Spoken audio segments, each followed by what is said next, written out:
Hello guys, welcome to the video. So today I'm going to explain about some basic and important commands used in the terminal, and also I'm going to show you how to write and run a C and a Python file. So let's get started. So the first command I want to talk about is pwd.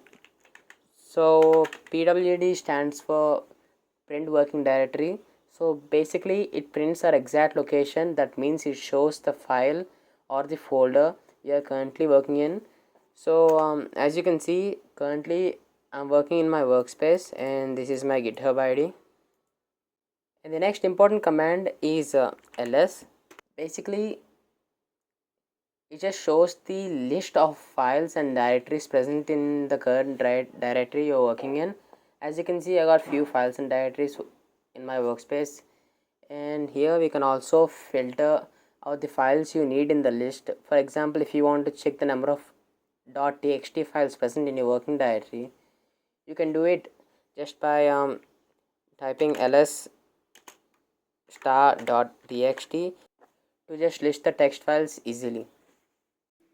So now let's find out how to make a directory. So to make a directory, you can use a command mkdir and name of the directory.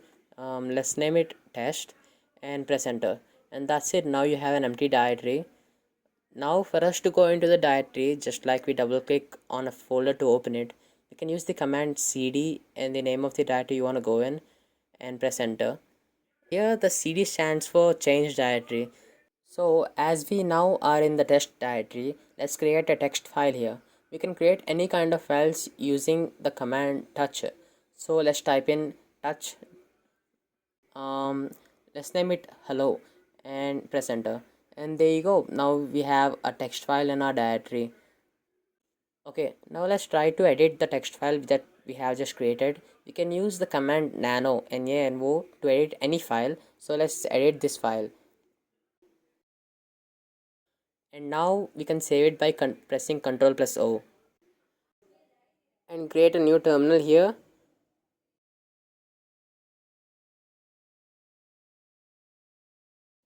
And there you go, we got a new save file. Now if you want to check the contents of the file that we just edited, we can use the command cat to see the contents of the file. And one of the extensions to this cd command is cd space dot dot. Make sure you place the spaces at right spot. This moves you from your current directory to its parent directory, which in my case is the workspace. And if you want to move file from one directory to another, you can do that by using a command move mv and name of the file and the name of the directory you wanna file from. And you can also use this command to rename a file or a directory. Now let's say you want to remove a file. You can do that by using the rm command, and you can also remove a directory using rm dir, which means remove directory. But in some cases, if you wanted to remove multiple files in a directory and also the directory, you can use rm minus rf, which will remove all the files in the selected directory without your consent. Make sure of your directory which you want to remove, because you may lose the files you need not being careful. And one basic command which I forgot to tell you, you can use the command clear to clear the terminal, and you can also use your up and down arrow keys to scroll through your commands. And for the last, we got the which command. It literally just shows you the path or the location of the file you search for.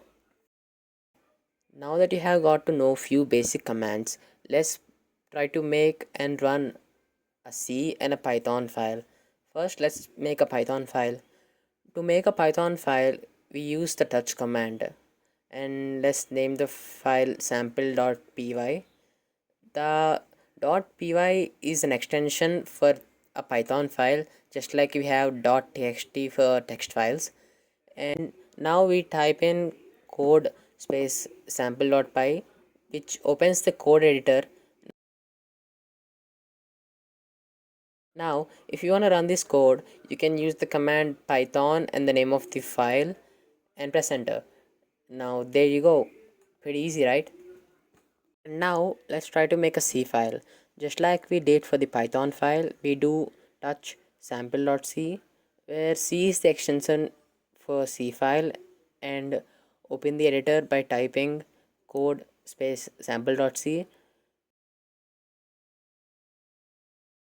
Now to run a C file, we must first compile the file by using the command make space sample. No need for the extension here. And now to run it, we can use the command dot forward slash sample. And that's it for the video. Thanks for watching.